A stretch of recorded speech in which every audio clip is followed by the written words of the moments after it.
What's up, friends? It's Mike from Spirit of 1876, and today we're going to show you some Super Pacific campers. If you didn't know, we are a satellite dealer for Super Pacific. They are out of Portland. They out of Portland. These campers are my favorite for a number of reasons. I've owned one, I've owned other campers, so I feel like I'm in a good position to speak to that, but I've brought in a couple of customers / friends to talk about their builds. They're both about 6 months into these. They'll share their first impressions, kind of talk about why they built them the way they have. One more of a camper, one more of an off-roader, weekend warrior. I don't know, sorry for saying that, Adam. But my point is that it's a great starting point. I always say Super Pacific, if you just had the cap, favorite cap I sell, I would take it over RSI Smart Cap. Tent-wise, favorite wedge tent. The material, the features. So to combine them, it's a pretty sick package. Again, we're a satellite dealer, which basically means if you want a camper and you don't want to drive to Portland and you live around Colorado, we're your only shot to get one. Save you some time, save you some money, and can also obviously help on all the additional features that complete your build. So having said that, let's meet some friends and look at some campers. Perfect, so I got Adam and Matt here. Both these guys are now buddies, but they started off as customers. Matt's run, what, you had a retract system with an up top, full height rack, and a CVT mount hood prior to this. Snug top before that. Okay. Yeah, so this is third iteration. Yeah, and Adam's had every fucking tent and rack known to man prior to this. Number 9, yeah. Number 9. Oh my God! Wow! So yeah, we're gonna look at Matt's truck, I think, to start. I guess first question, Matt, why did you go with the Super Pacific if you had invested so much in all your retracts up top? Well, you know, money is always a secondary consideration in the overlanding game. But predominantly it was starting with a snug top and then gaining a girlfriend turned wife and a second dog and second human. And so the snug top got outgrown pretty quickly. Yeah. Then we went to the rooftop tent with the truss and we had all the bed storage back instead of sleeping down there, so that was nice. And then I saw the Go Fast and the Super Pacifics at the beginning, and I just didn't get it. And then after running both of those previous 2 iterations, I'm like, oh, it's a snug top plus a CVT10 on top all in one. So you get all the benefits of both setups. Yeah. So third iteration, wife says this has to be the final form though. I mean, it looks like you're getting there. You've had this for how many months? The Super Pacific I got in early October. Spent a good bit of the fall building it out and did some wintered camping recently. Installed a Propex heater, and that made me not freeze to death in the winter. And that was a ton of fun. So that was my first real winter camping experience, and we enjoyed it. And Matt built this out himself, so this is kind of completely custom. He's actually starting a company because he makes everything from these 3D printed caps on there to, I don't know, Matt, you do a better job of saying it, but everything from the air chucks fitments to the molly panel mounts to this bench. You've built them, I've seen you do it in wood, in extruded aluminum, all the good stuff. Mm-hmm. Give us a quick kind of walkthrough about this build, why you configured it the way you did. Show it off, man, just show it off. So we built a custom bed slide out of 8020.net parts because none of the other bed slides would quite fit everything. This is when I had the tonneau cover. So this Dometic fridge needed to fit under the tonneau cover. We got the kitchen bin here. We got a dedicated coffee bin. We got our stove under here. So this slides off if you want to cook. Got a built-in level. This was probably like $600-ish in parts from 8020.net. The black anodized is twice the price, don't ask me why. So this has been in for a couple iterations. And then as soon as I got the Super Pacific on, we built the wood frame for a bench platform. We're getting ready to have a kid. So we wanted an option for bench seating and living room mode in the Super Pacific, as well as maybe a third tiny human place to sleep eventually. I have a background in woodworking and was doing a bunch of stereos and whatnot in high school a long time ago. So I did most of all the wiring on this myself as well. We got a built-in stereo off to the corner here, a little head unit. There's speakers baked into the sides and a sub in the back. All the main wiring hub is in the back behind this slide out. I've got two 100 amp hour Renogy batteries up there. Just got cheap Amazon LED strips everywhere. The clever thing on the lights that I run most of the time, they're on wireless fobs, so you can turn things on and off when you're around camp. This is sweet. That's a little table you get on Etsy that folds out. So it's nice if you're in living room mode, you get a little extra room in there. The cup holders and paper towel holders are all magnetic, so you can kind of move those around if you want to put them somewhere else. We got our Starlink case in the back there that we can pull out when we need internet. Onboard water, we got power kind of everywhere that you can find it. We got the thermostat up here and leak detector for the CO2 and propane. So one of the things that mountainlabsoverland.com makes is anything custom CAD work that you need for your build. So a lot of the CAD pieces here are small parts, are pretty rudimentary but highly functional, like this little bar holder here for the awning poles. CAD'd that up. There's just lots of little random stuff around that has. This is the Super Pacific bug net. Yeah, the bug net. We haven't had it out in the summer too much yet, but figure when we have our kid and we're out camping this summer, we'll try to probably incorporate that or use that more often. It's a game changer to keep the mosquitoes out from getting up into where you sleep. Yeah, we just need something probably for the side. The most recent installation was the heater on the side here. It's a little hidden, but I can open the side door over here. I think my key's squirreled away, but this was from Van Cafe, this propane mount right here.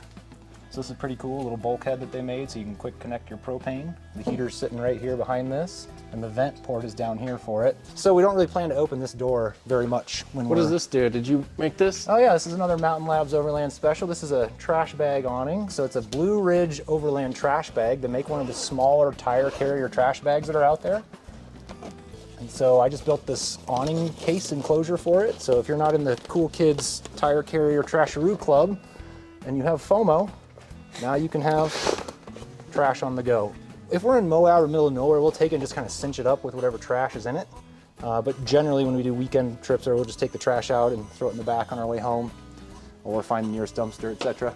So you got your water outlets right here in the back of the bed. Yeah, so in the 2020 Tacomas, they stopped including the cubby on the left side. So I bought all the parts off eBay and put it in myself. And inside there is a water pump. And so you got water in and water out. You can plug that in. You do got to put the water inlets into a source of water. We'll carry an extra jug once in a while or whatever, but this will just let you spray off the back if you want to extra shower water or clean off the dog or various things like that. And then other than boxing out this full slide out, is this, oh snap. Yeah, so I made all these panels removable, so if you're in living room mode inside, you can still get to everything. That middle one pops out as well, so you can get to the fridge. Gotcha. The mattress is just in your way a little bit. I haven't ran this in the wild, so to speak, yet. This was just furniture that I built in October for this season, so we're still experimenting with some of it. So my favorite thing about my build philosophy, or how I approach it, I should say, is if I had a month's worth of weekends free to do whatever I wanted, I would spend half of them in the driveway building out the next thing I want to try, and then the other half of the weekends going out and actually camping with them and trying them. So it's a little bit of invent something, build something, go try it, test it, come back, refine it, and or find something new that you don't have yet. They're like, oh, this was the annoying part of my trip. I want a way to deal with that more conveniently. Yeah. So my build philosophy would be summarized as convenience glamp in the middle of anywhere, in the middle of nowhere. So we have running water, we have a stereo, we have heat, we have fans, we have lights. Everything is And then one is touch. this for dog, for the kid? Yeah, all the above. It's just a bench seat in living room mode. Okay. And then you could sleep another person here. I even wondered in like winter camping, if it were really cold, if you wouldn't even pop the top at all and you Yeah. just have less space to heat and Yeah. sit right by the heater outlet. You could just coffin camp right there if you were into it. Nice to have a long bed. Yeah, it must be the nice to benefits have of a long bed for sure. Walk us through the storage on this door. You got a Molly panel that looks like you put in, and then the two Super Pacific cubes. Yeah, What do you keep in there? I struggle of what to put in these cubes, and I like having them and then kind of playing with it as we go out and seeing what should or shouldn't be in there. So I think we've got... Are you saying you maybe got oversold by the Super Pacific representative? No, I'm thinking, give me an excuse. I need to go find something to put in here. And if that means I need to buy more gear from my favorite retailer, Spirit of 1876 Hey, in there we Castle Rock. go. Wet swim trucks right there. Yeah, so like maybe the water hose for that water in-out pump, okay. and it'll drain a little bit with the hold version. I do love that they have access to both sides. So That is convenient. Oh, that's right. Yep. Yep. I don't think I have anything in this one right now. What's this Molly panel? Where'd you get this? This is Grayman Tactical. They make all sorts of different shapes of glass-injected nylon panels. So I've got another one right here that I just added. I think we should put a poll out, Mike. Can't have enough Molly, 1 vote, or over-engineering because you haven't figured out how to store your stuff right is the other vote. I'm can't have enough Molly, if you couldn't tell. yeah. So we added this, and I just have it pretty simple right now. I got some binoculars in here and a shovel. Actually, had the to do rhino clamps. Yeah, I had to do a winter recovery recently up at Skagway, and sure enough, I had to just dig myself out a little bit. First time I've actually done a winter recovery digging out, and it was super easy, and just came and grabbed the shovel. So I think this will change over time of what's in it, depending on the trip. If we do a long trip to the Midwest for a couple weeks, we might add or remove certain things. Winter time, I'd like to have the shovel pretty conveniently located so you can grab it if you need it. So you got the water coming out here. Well, you store the water up here, right? Yeah, Like, so the seat delete plumbed all here the way out. is pretty messy. It's not really show grade right now, but there's a 10-gallon tank here. We just got gravity feed water out the back, so it's a front runner tank. And this is one thing, Super Pacific, if you're listening. All systems go off-road. They specifically make a piece of plastic that you mount right here just so water does not drip down into your cabin. Must have. Must have. I didn't get it when they looked at their website. Yeah. And I'm like, what is this? And then it rained once, and then I got it really quickly. A minor design tweak. Oh, mine goes right on the driver. Oh yeah, it gets, if it's raining good, it'll just gush. All right. FSR 270 awning. Yep. Did you use just FSR mounts for that, or did you have to get special mounts to put No, them those are inside the Super Pacific mounts, I believe. Yep. And they do elevate it a little bit, which is nice. On the CVT build, this sat just a few inches lower. I'm 5'11", so it was fine for me, but Makes all the difference. tall people like Mike couldn't probably fit under it, but on this one, most taller people can because it's up just a couple more inches. And then, yeah, we adjusted the height on these, brought them down 1 notch, so even when the awning is open and this is all the way open, they don't touch each other. You got So that thing it's closing perfectly too. Nice. When you say adjusted them, you got a different shock or No, on the spring? heater side, because that heater weighs, that setup's 15 pounds just for the heater, maybe 20 pounds total. So we had to upgrade the struts on that side so the door would open all the way. These are the standard struts over here, but you can adjust the opening height through these 3 holes right here, which I really appreciate the engineering behind that from Super Pacific.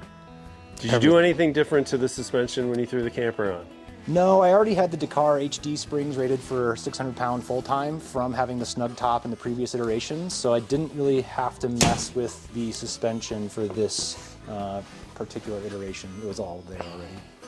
But Nice. yeah, you definitely need some beefier rear springs if you're running. I think these are 300-ish pounds, 350, something like that for the toppers. 350. Yep. 600's pushing it on the low end. Yeah, I mean, but with all the weight and gear, I think the last time I did a cat scale on this thing, it was actually before the Super Pacific was on here. I was 7,000 pounds plus fully loaded. I think. And then this pull strap isn't stock, right? No, that's from All Systems Go off-road as well. I don't personally like grabbing the fabric of the tent. It is very durable. This fabric is as good as I've seen on a wedge tent or any tent for that matter. It's got a slickness to it for the marine rating, so it's super durable. But when I first got it, it was brand new. I'm just like, I'm not just grabbing this thing and just ripping it down. Everybody does that and they seem okay with it, and I'd probably be more okay with it now. But I don't mind pulling out a strap once in a while to just be able to make it a little easier to pull down when you're ready. Future camera mount. Yep, that's also from All Systems Go off-road, and it's for a camera system. So if I'm gonna show off Mountain Labs Overland next summer, I'm gonna try to put 4 cameras around and do a bird's eye view. The systems are out there. They're like $900 for the DVR box and like $150 per camera. But you could basically have 360 views around your tent at all times. From your iPad.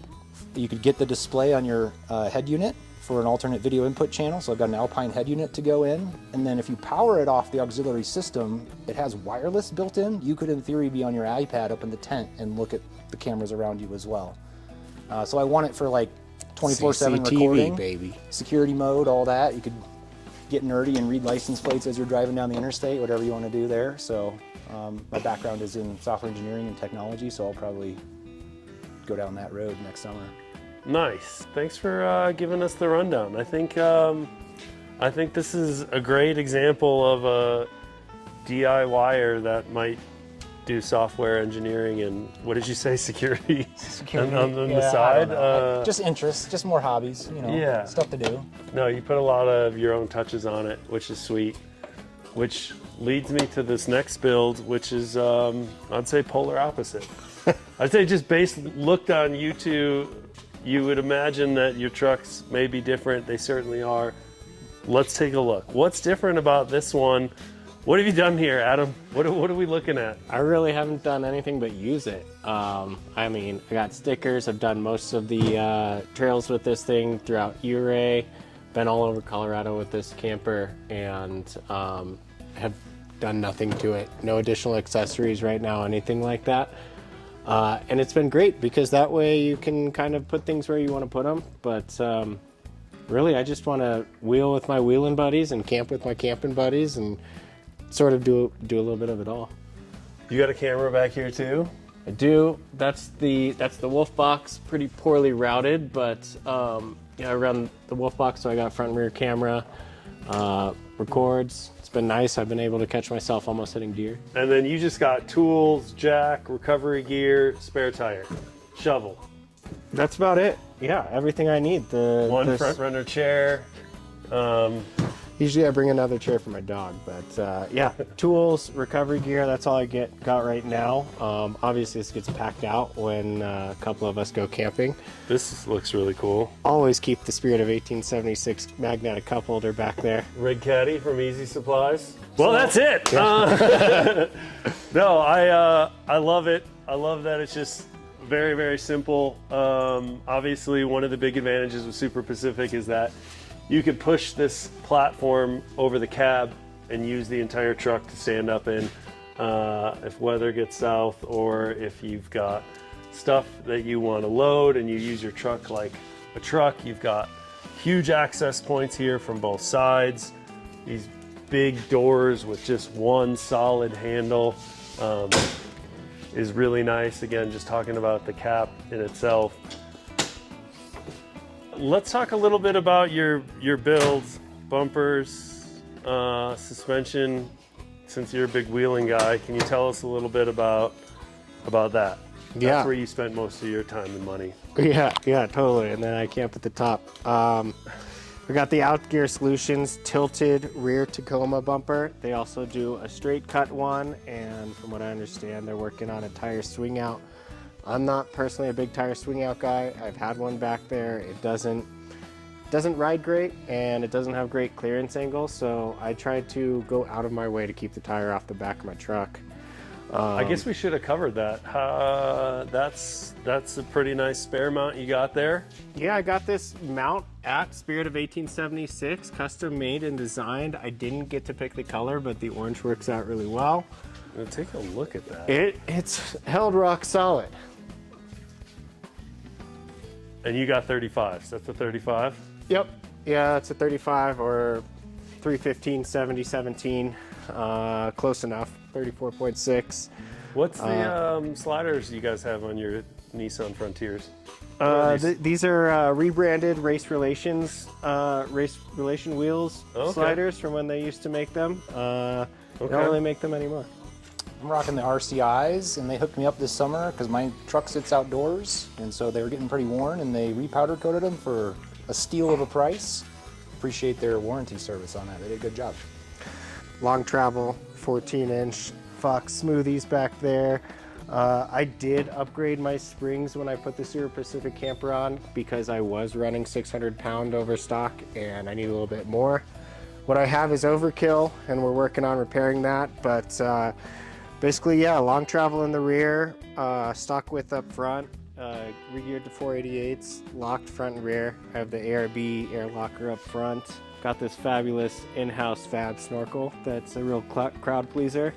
Doesn't really do anything besides that. But no, it makes really cool noises. I don't have to worry as much when I go through water. And these are sold by Group Buy through DRT Fabrication in Arizona, which is a really cool company with great customer service. So definitely check them out. We're on KMC. Oh, what are these? The Riot beadlocks. They're true beadlocks. On the trail, I typically run them about 6 or 8 psi. Kind of just watch the tires until they look like they're nice and flat.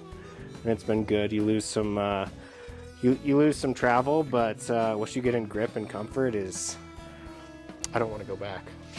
Back seat. I had a back seat delete made by my friends over at Mountain Labs Overland. Got some laundry right now, but this is Buck's condo, my dog. Yeah, I'm gonna go ahead and take a look at that.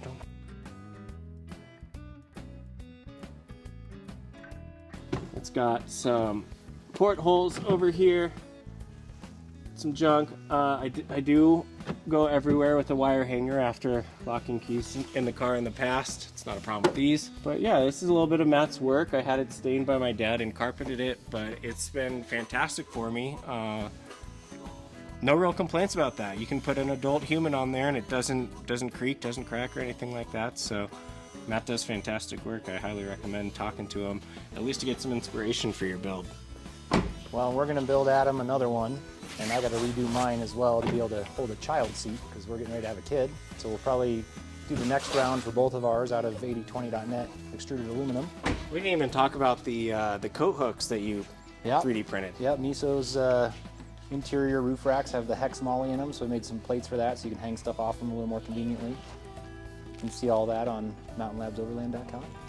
Well, I can't thank you guys for bringing your Dodge Dakotas down here more.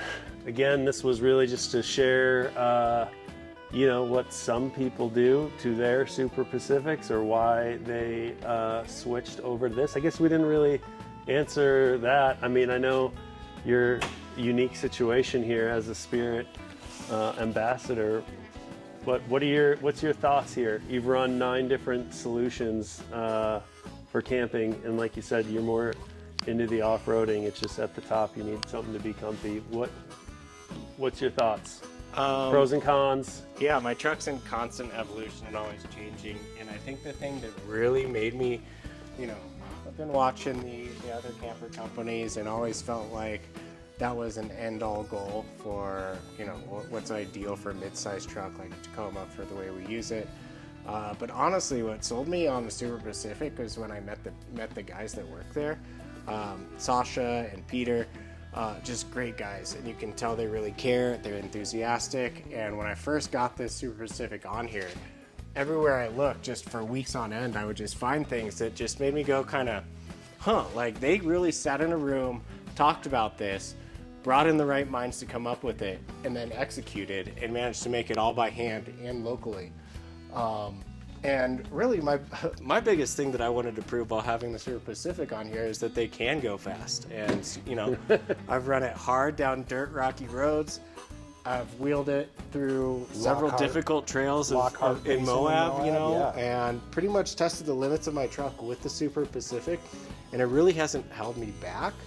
And surprisingly, like, it's not aerodynamic, but it feels smooth. You really don't get a lot of wind noise. I do agree with you that the gutters are definitely a must on the short bed Tacoma setups. It pours right into your driver's side, and it seems like something that could be built in, but it's also a really great accessory that they could. Yeah, from my understanding, there was a company that built the cap and just didn't continue based on demand. However, Super Pacific has since heard there is demand and is making it. We're living in the Pacific Northwest where it rains, which is Yeah. every other aspect of this trailer is dialed for camping in the rain. Yeah, I think they just like the guy that came up with the solution. They're like, you know, let throw him a bone, let him produce these as much as he wants, and then when he was like, I'm not doing it anymore, they're gonna take it over. But yeah, there was a solution. There is a solution. All right. Well, hey, again, appreciate your time coming down. Love these Frontiers, and thanks for bringing them down. Again, Matt, Adam, Mike, Leo, Eric behind the camera. Thanks, guys. We'll see you next time.